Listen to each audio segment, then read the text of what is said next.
What's up, everybody? This is Jason from Straight Edge Knives, and we got another review for you today, and it is on a folding knife, guys, and this is the Whisper 2 from APOC Survival Tools. Guys, check this bad boy out. This thing is awesome, man. I've been carrying this around for a couple of weeks now, because I really wanted to get a feel for it, and I took this thing out fishing with me. Came in handy. I was, when I was switching out my lines, lures and stuff like that. Didn't catch anything, by the way, but I guess that's why they call it, fishing and not catching. But came in really handy because it's such a light knife. It was so easy to, just open, cut my line.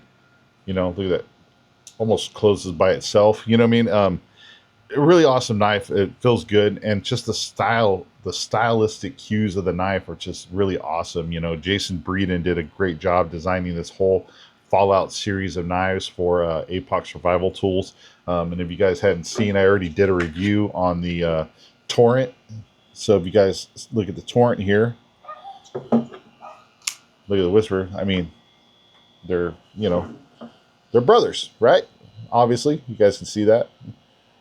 Pretty much similar. Just, you got your larger fixed blade. Now you have a folder that you can add to the mix, so you can make yourself a great combination here of teaming these up. There is also a small neck knife called the Zephyr that I'll be doing a review on real soon. And there is a sword, pretty much. I can't even pronounce how it's, the Dredgen or something like that. Scott over at Carboys Cutlery, he's done a review on that. And Joe over at Still Mindset has done a review on that. So if you guys want to see the sword, go check those two channels out. I unfortunately don't have it yet, but I do plan on getting one because that thing looks cool. But we're here to talk about the Whisper, guys. But before we do, I do have to quickly mention our sponsor, Wicked Industries, guys. They are the makers of Wicked Wax and Wicked Clean. Both of these products I use all the time. Great products. I utilize Wicked Clean to clean up my blades, Wicked Wax to help protect them. It's just a product that works, guys. It's made here in the USA. Fred over there has done a fantastic job with this stuff. Even before they ever became a sponsor, I've just been using this stuff like crazy. It really helps keep my blades looking peak and optimal, and you really can't go wrong with these two products. And then if your hands get beat up like mine do, maybe you're a mechanic, somebody that works out in the field doing stuff, and your hands get really roughed up, beat up, dry it out, guys, you can utilize our Wicked Rescue, guys. This is an all natural, basically moisturizer that helps your hands heal up. It's made with shea butter, beeswax, vitamin E, manuka honey, and coconut oil. Doesn't get any more natural than that. But it really helps keep your hands moisturized without feeling greasy or oily. Helps those wounds heal up a little faster. It's awesome stuff, guys. So definitely go check out the link below for Wicked Industries if you're interested in picking up some of those products. But let's get back to this Whisper 2, guys. So this, again, was designed by Jason Breeden. Jason Breeden's an awesome guy. I've known him for a while now.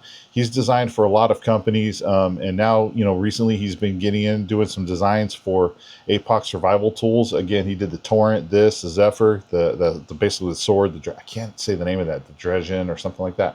But really, really cool stuff. I've always enjoyed Jason Breeden's designs. He always makes stuff that is functional but yet stylish, in my opinion. I really do enjoy a lot of the stuff that I've seen him design, and I really dig in this whole Fallout line from APOC Survival Tools.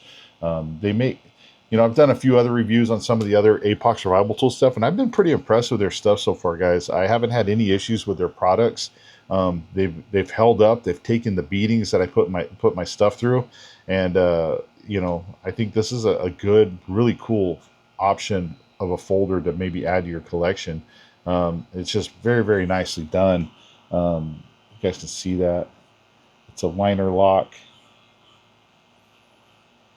Ambidextrous pocket clip. I like the little details, like the little, you guys can see here, like this little kind of like flower that's on here. You have the pivot pin, you guys can see, is kind of stylized as well. Got the APOC logo right there, the Whisper 2 on the back side. You got dual thumb stuff, so it's ambidextrous. The pocket clip is ambidextrous as well, so you can go left or right carry. You do actually have a lanyard hole on here too if you'd like to utilize that as well. Very, very cool. Let's get into the specs on this real quick. Overall, you're looking at 8 1/4 inches with a blade length of 3 3/4, or 3 3/4, if you will. The handle is 4 inches, so you got a full size handle. So big old meat paws like mine, you grab a hold of this thing, you got a hold of it. So you got a 4-inch handle. The weight on this is 3 ounces, so it's not heavy at all. The thickness at the guard is 3 millimeters. Up at the tip, you're looking at 1.3 millimeters. It's D2 tool still.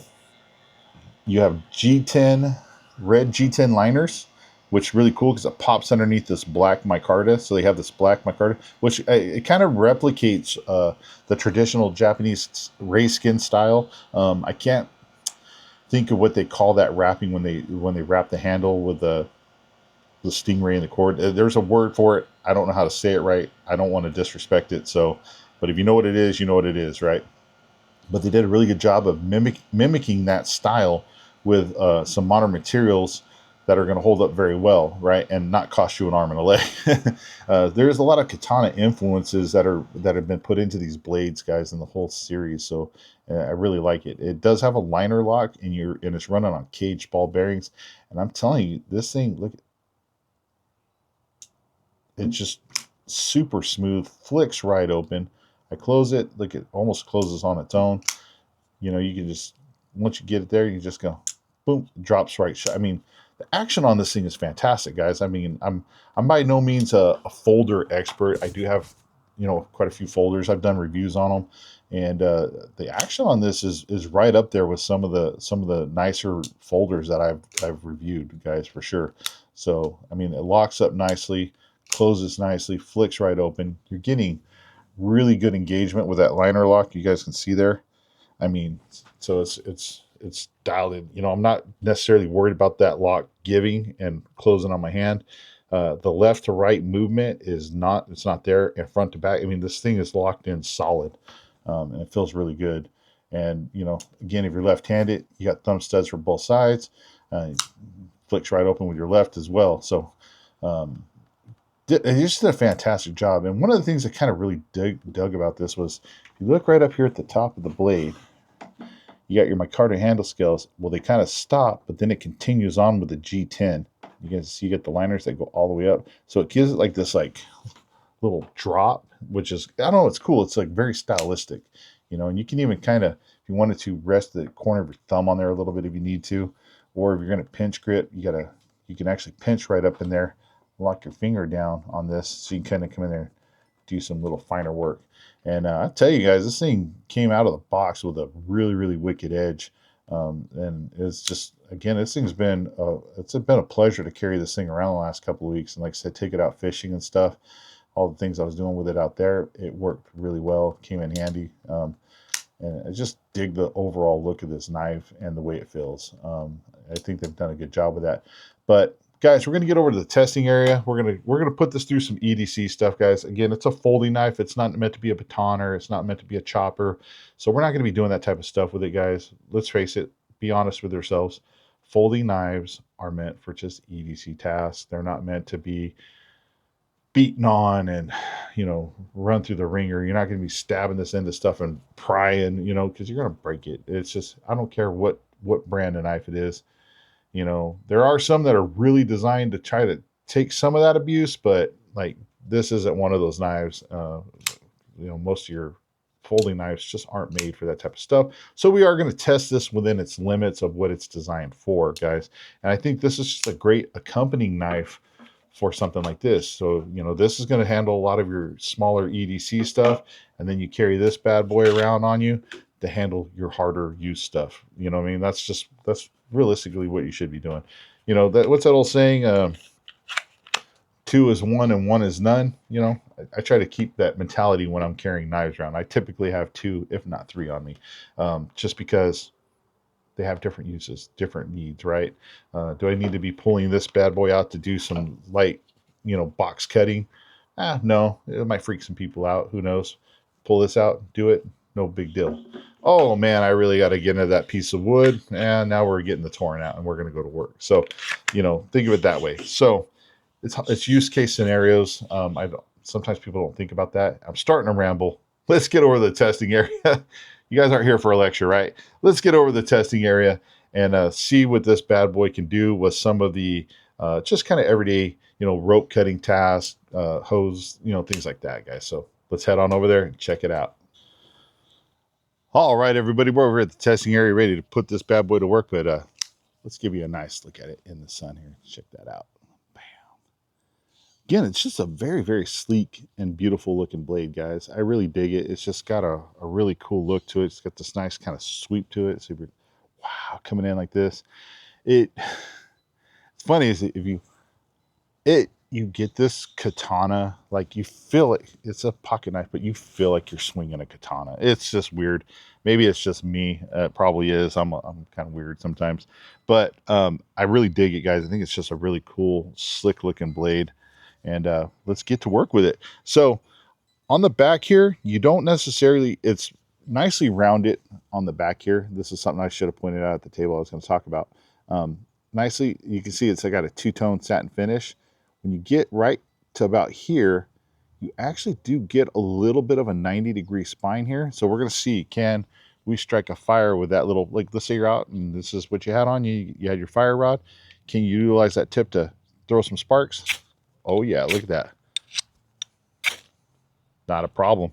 So is it necessarily made to be the bushcrafty fire starting knife? No, but there is a little bit of a 90 there. If you had to throw some sparks with a fire rod, you can. So that's awesome. Good to know, right? A lot of people may not have thought about that, but I noticed it and I was like, I throw some sparks with this. I know I can. So kind of come in here. Let's say you had to pierce in to penetrate something, guys. We're going to flip this over. It does have a nice reverse grip. I can lock my hand over the top, and we're going to test this lockout, guys. This is we're going to test this liner lock. We're going to come in here. We're going to stab into this catalog. Whoop, popped out on me. Make sure everything's good. Yeah, look at that.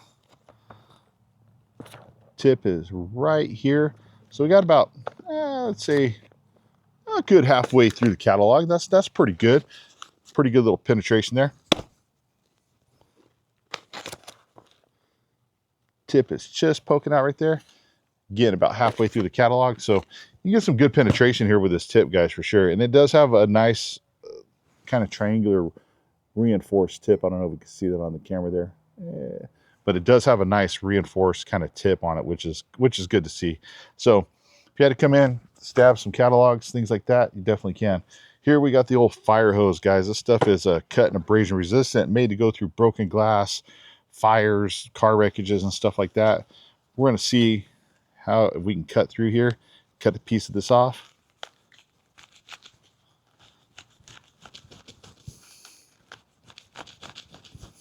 Yeah, look at that, cut right through. Got a nice cut through there. Get some of that stuff off. Still got a nice edge. So one thing a lot of people don't realize with this fire hose, and the reason why I cut it, you guys see it in my videos all the time, stuff is hard to cut. It's rough on a knife edge. This especially this fire hose, this actually came off an old fire truck.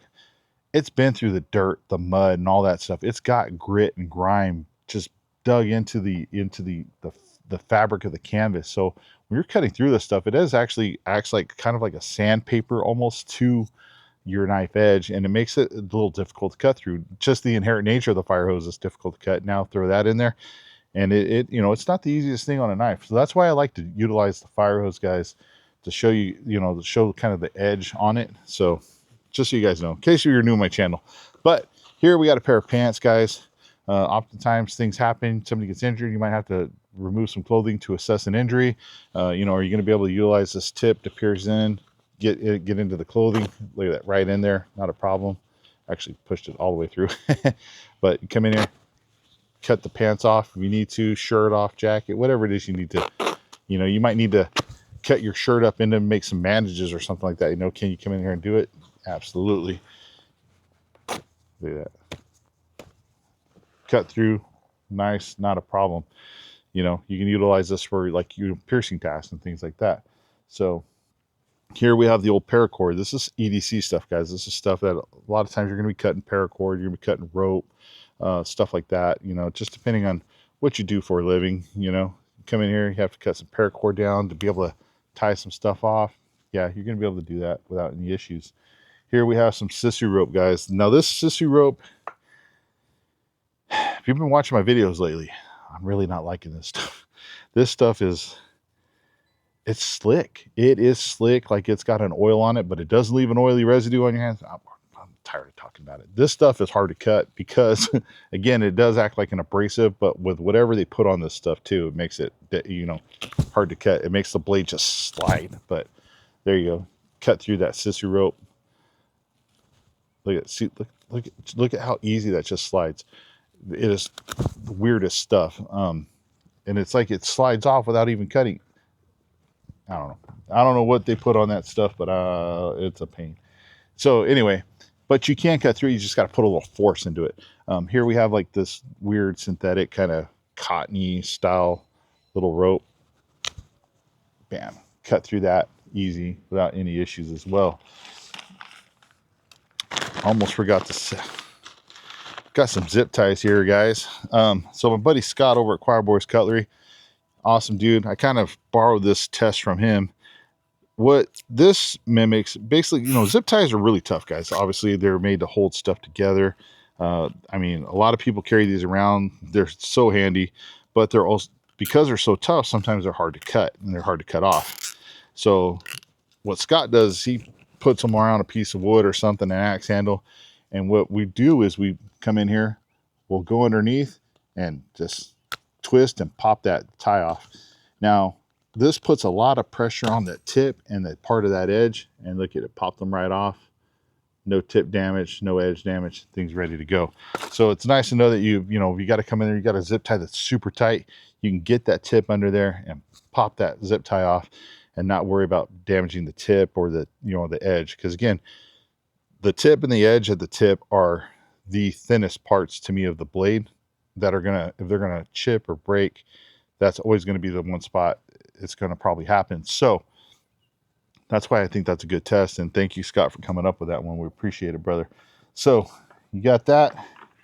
Cut through that rope, you definitely can. Here we got the thicker yellow, you know, synthetic nylon rope, guys. This stuff is pain to cut too, but like, you come in there, cut this stuff. You know, it's 3 braids. Bam. You can come in, cut through without any issues. Getting into some more EDC stuff, you know, maybe you're a mechanic, maybe you work out on a farm, something like that. Fuel lines break on cars, guys, brake lines, whatever. You might have to cut through some rubber hose. This is a 3000 PSI rated pressure washer hose. It has a hard plastic inner sheath to it. So I had to come in here and cut a piece of this off. Bam, that piece just fell off. There it goes, fell off again. Every time, man, I do this, the pieces fall off and I'm like, where'd it go? It's in my pile of junk here. But you can come through, do a nice clean press cut through. If you have to, you can come in, fold over the hose we want, go with that reverse kind of cut and do a draw pull through. You can cut through that hose pretty easily. So tough hose to cut through. Can this knife do it? Yes, it can. There goes my rope and everything. There we go. Trying to get my extension cord out here, guys. So here we have extension cord, guys. This is 3 pieces of copper wire, all the sheathing and stuff. Metal on metal is not you know, the easiest thing to cut through. Like, you really probably shouldn't be cutting metal on metal. Cutting through the copper wire, it's even though it's a softer metal, it's still hard on a knife edge. So that's why I like to do this. Sometimes you might have to cut wire. You never know. You could be working on something. You might have, somebody might have accidentally nicked your wire. You got to cut this, break it down so you can splice it back together, get back to work. You never know. Things like that happen. So come in here. Oh, look at that. Cut through it. Not a problem. Easy peasy. And then you come in here. If you need to, strip off the wire, get down to those pieces, you know, and get your work done. So kind of doing your everyday tasks like that, you can definitely handle it. Now, you might need your folding knife to do some light wood stuff, like maybe making a tent stake or something like that. So here we have this piece of wood. This is probably a little bit thicker than what I would use, but it's what I got. So we're going to sit here, and if you need it to, you can come in here, hog off material, stabbing myself in the chest, the other end of the stick. There was a knot right there. It's just cut off. You can sit here, work this down till you get it to the point you need it. Or if you need it to, you can come in here and do some light chopping. Now, this is going to really put a lot of pressure on that lock and on this blade. what I recommend necessarily doing chopping with a folding knife, not necessarily, but I do like to push these a little bit so you guys can see that if you do need to push them, you can. So I come in here, do some light chopping. It helps get the stick down to a point a little quicker than sitting there just trying to hog the material off. You guys can see, kind of gets there a little quicker. But the other nice thing about this is we really got to see side to side, front to back. This thing is still locked up tight. The lock bar is still fully engaged. Still got that nice action. That's a lot of pressure going on to this mechanism right here, guys. So it's still working fine. Now you can come in here again, dial this in where you need it. You need it razor needle point sharp. You can get it there. You never know that a zombie gopher might be coming after you in the middle of the night, or a gopher vampire. You can dial this in, get it to the point that you need it. You're ready to go. Now you do need to make a notch so that you can tie your paracord around, so that way the rope's not sliding off the stick. So we're going to make a little notch here. Come in here. I like to roll the knife in like so. I get about a quarter of the way in, maybe halfway, because you want to create a nice little ledge for that rope to grab onto. When I get it to right about there, I'll come in with the knife and go right where I stopped at and roll the knife in. Cut those pieces off. You can save these for making a fire. Now you got a nice little lip. Now that's not deep enough. You can come in here and you can dial it in a little bit more, make it a little deeper. Cut those pieces off. Kind of scoop them off out to the side. Save those for your fire. Now I got a even nicer ledge, so to speak, that I can wrap my cord around and stick this in the ground. Now you're ready to go. Your tent's not going to fly off anywhere. So you had to come in and do some like light bushcrafty stuff with it. Definitely can. That lock is still good. No play side to side or front to back, so that it's holding in really well. But I'm going to do it, guys. I'm going to baton with it, okay?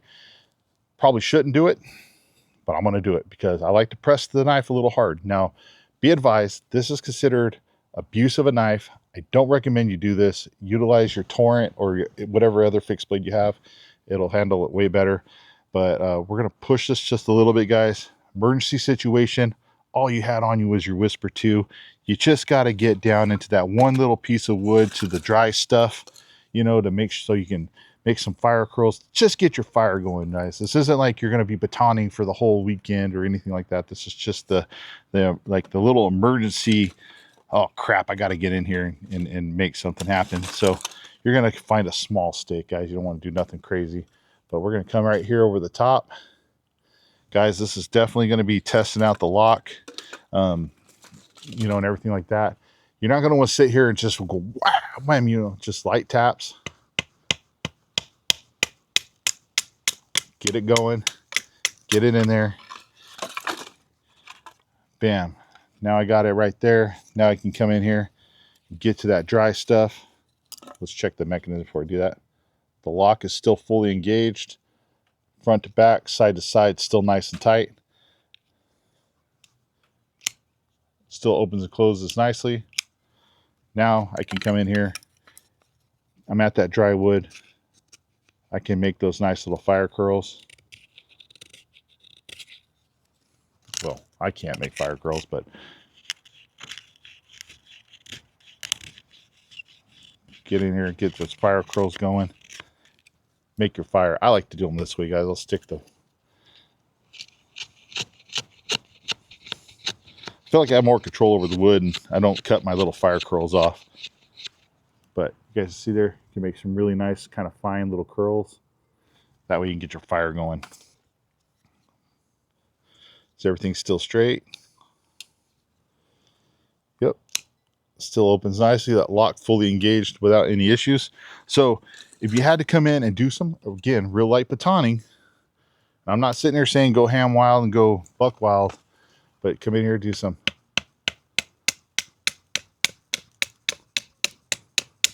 Nice little tippity tap. Just tap it in right there.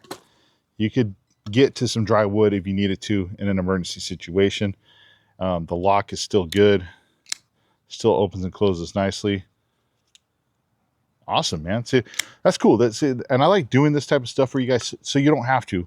But if you had to, emergency situation, can you do it? Yes, you can. Again, I would not be trying to go, obviously you're not going to be batoning through stuff like this. That would be just ridiculous because you're definitely probably going to break the knife. But you can come through, baton through some thicker stuff if you had to. You can. Like, something like this, you might be able to get away with. Let's see. Again, if I happen to break this, guys, it's not going to be on the knife. It's going to be on me because you really shouldn't be doing this. But right there. So the lock just gave on me right there. But look at what I got into. I hit a knot. And a knot is almost like a rock in the wood. So the lock gave just a little bit right there, but look, it locked. I was able to push it back into place and it locked back in. Let's take the knife out and see.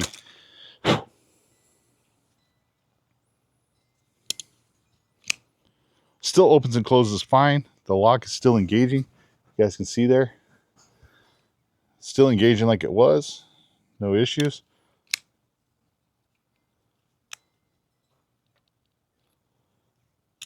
Still getting that nice drop.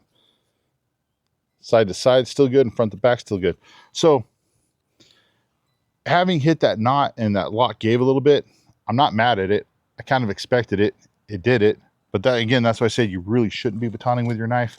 But I did want to kind of show you guys there is some instances where you can get away with it. I just would definitely not recommend doing it all the time. But the other nice thing to note is this edge is perfectly fine. There's no edge damage, no edge rolling, no chipping, nothing like that. So awesome, guys. I mean, it's a fairly tough knife. Again, EDC type of stuff, definitely going to be able to handle it. All your regular EDC stuff you should normally be doing with a folding knife, you're not going to have any issues with this. Some wood stuff you can get away with, like I said, making a feather stick or, tent stake, something like that. Yeah, you can do it with that. Batoning through some wood, highly questionable. Again, I was able to do it through some pieces. When I hit that knot, the lock kind of gave. Again, knots are hard to get through. If you baton through any type of whatever before, you'd know that. So it's just, don't be batoning with it, really. It's just not meant for that. But again, we like to push it. But overall, guys, this is just a really good, solid knife, really stylish knife. I really dig it. I like the way it looks. I like the way it performed on all the cutting tests. I like that the edge is still pretty damn sharp. They've been doing APOC's been doing a really good job with their D2 tool still. Their heat treats have been really nice. I haven't had any issues with the other blades I've tested. So, would I recommend picking one of these up? Hell yeah, I would. Pardon the language. Heck yeah, I would. This thing is nice. I mean, it's just a really cool stylistic blade. I would carry this all the time. It looks good, man. You pull this thing out, you're at a dinner party and you got to cut the cheese for the wine. You pull this out, I guarantee you somebody's going to be like, ooh, what is that? That's nice, So yeah, I totally recommend picking one of these up, guys. It's a very well built, solid folder, and it's hecka stylish too, man. So Jason Breeden did a good job designing that. APOC Survival Tools did a good job making it. Guys, if you're interested in picking one of these up, the link to APOC Survival Tools is in the description below. Make sure you go check them out. Make sure you're hitting like, subscribe, and follow, guys, so you can keep up with all the videos I post. I am going to be doing a review on the APOC Survival Tools Zephyr, the little neck knife. That'll be coming soon as well. So make sure you're staying tuned for that. Another one of the blades in the Fallout series from Jason Breeden and APOC. So definitely stay tuned for that. Again, I appreciate you guys watching. I really do, from the bottom of my heart. This channel is awesome. I love it. This is my stress relief. This is my therapy, if you will. And I appreciate you guys taking this knife journey with me. I really do. So please make sure you're hitting like, subscribe. It helps the channel out. And I appreciate it. Thank you, guys. Stay safe, stay sharp, and go pick you up one of these Whisper 2s.